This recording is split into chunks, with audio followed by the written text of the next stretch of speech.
Receiving the gold medal, the 2011 Drum Corps International World Champion with a score of 98.35. 98.35, the Cadets.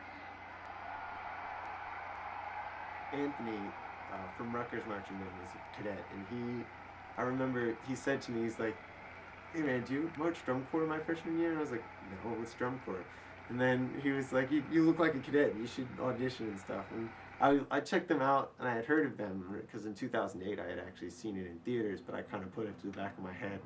And I wasn't too impressed. And then I saw my very first show in 2010, and I just knew I had to march. It was a long time ago that I actually got into music. I first played cello in the 3rd grade, and I liked it, but I wanted something, I don't know, that I didn't like strings that much. I didn't like it. It didn't feel powerful at all. And then I found euphonium when I was in 4th grade, because he did like an assembly on it, our elementary school guy, and he was actually a baritone player. And I heard him play it, and I was like, wow, that's really cool. I want to play that. I want to play low brass. So when I first started playing my instrument, I was pretty fanatical about it. I started this habit of really meticulously practicing. I'd spend like maybe 30 minutes to an hour sometimes on just one note, just trying to get it to sound good.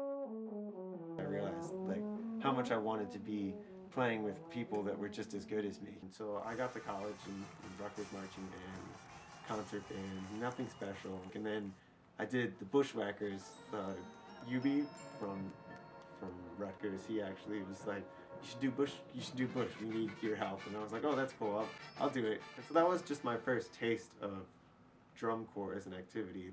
I didn't even follow drum corps in 2009. In 2010 I saw my first show, which was pretty significant. I saw the Bluecoats, which was why I was so interested in auditioning for them. And like, they had a really cool show. Then I went to the camp, and of course, they didn't like me as much as I liked them. I got through the first round of cuts, but then I had issues at the audition camps. Like, I think visually, musically I did fine, but I didn't really focus much on visual. Visual is not something that I really knew about back then. I thought of the activity as a vehicle for musical performance, not exactly as, visual performance.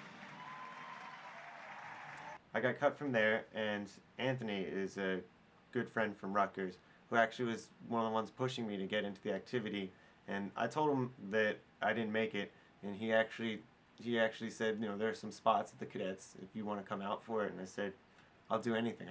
I wanted to march that summer, and so I did a last-minute audition. I think it was weeks later. I didn't have much time to really fix any errors that I might have, but I thought a lot more about getting my visual up to snuff. I remember what Gino said. He said, well, musically you're good. That was never an issue. And he says, and visually I think you're fine. I don't know what the Bluecoats program is thinking, like or what they're doing, but I think they definitely missed out on having you, and we're really glad to have you. And that just changed everything. And from then on, I knew I wanted to be a cadet and wanted to remain a cadet. I mean, it must have just been fate to go from a corps and get rejected from a corps that gets 8th place, and then go and get yourself into a corps that wins 1st place. It says something about what the cadets are and how hard we work and what we do with what we have.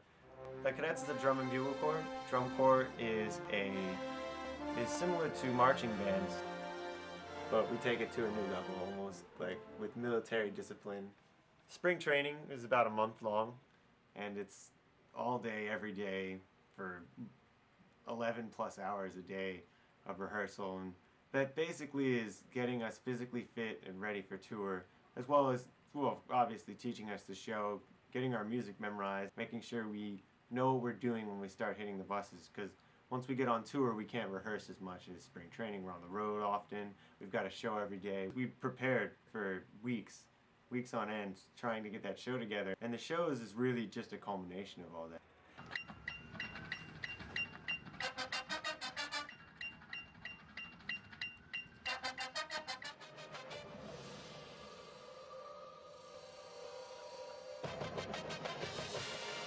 The show concept for 2011 was Angels and Demons. Our repertoire consisted of Angels in the Architecture by Frank Kelly, which is Frank Kelly's a common composer that the cadets go to for a lot of our shows. So the idea came from his, and we developed it into the concept of Angels and Demons. We added the soundtrack 160 BPM from Angels and Demons, the movie. Um, we also added Amazing Grace and Doxology as our ballad, and for our closer, it was simply the closer of Angels in the Architecture. And so the show concept was developed throughout the winter season, and it just kept getting cooler and cooler. Basically, we got the concept of two different uniforms, one for angels and one for demons, and then of course that just made the drill so much more interesting to have basically almost two different chorus on the field, and we started to incorporate that musically. In terms of the ballad, angels actually played Amazing Grace while demons played Doxology, so two songs were looped over each other.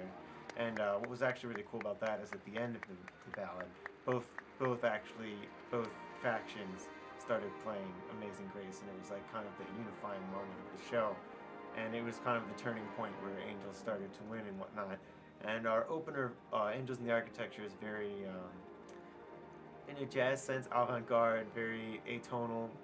It was like the tension builder, and it basically set the stage, and it was the basis of the show. We got to our encore performance, and we'd all just recently performed our show, which is a pretty difficult task. I definitely say it was one of the hardest things I've ever done marching-wise in my life, obviously.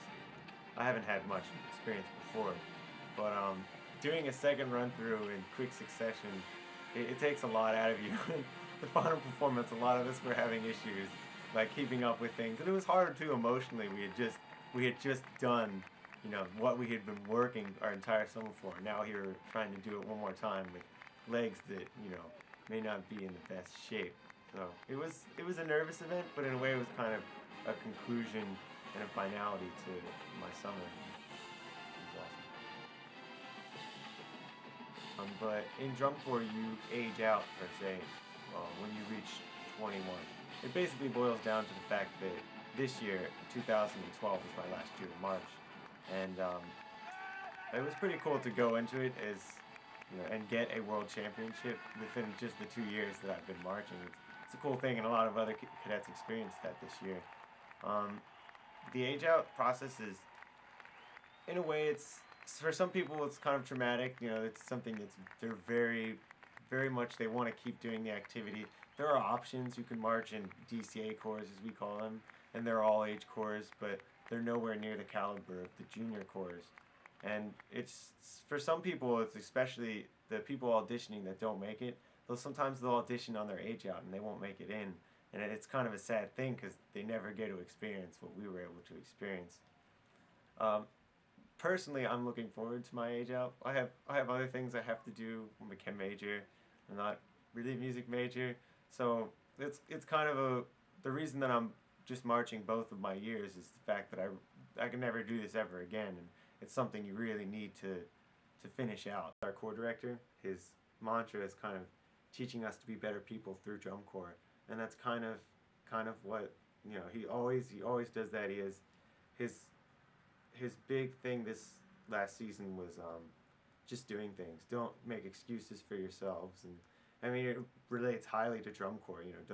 Don't give yourself an excuse to not play a rep, or give yourself an excuse to back down during PT and stuff. And I developed as a person, as a player, as what I'm able to do in terms of pushing through pain and adversity and everything. It's kind of a unique experience, and I mean, feeling wise, it's not that I'm overjoyed or anything. It's just that I feel like once it's over, it's over, and I can be happy with that. And that's all that I really need to understand about my age out.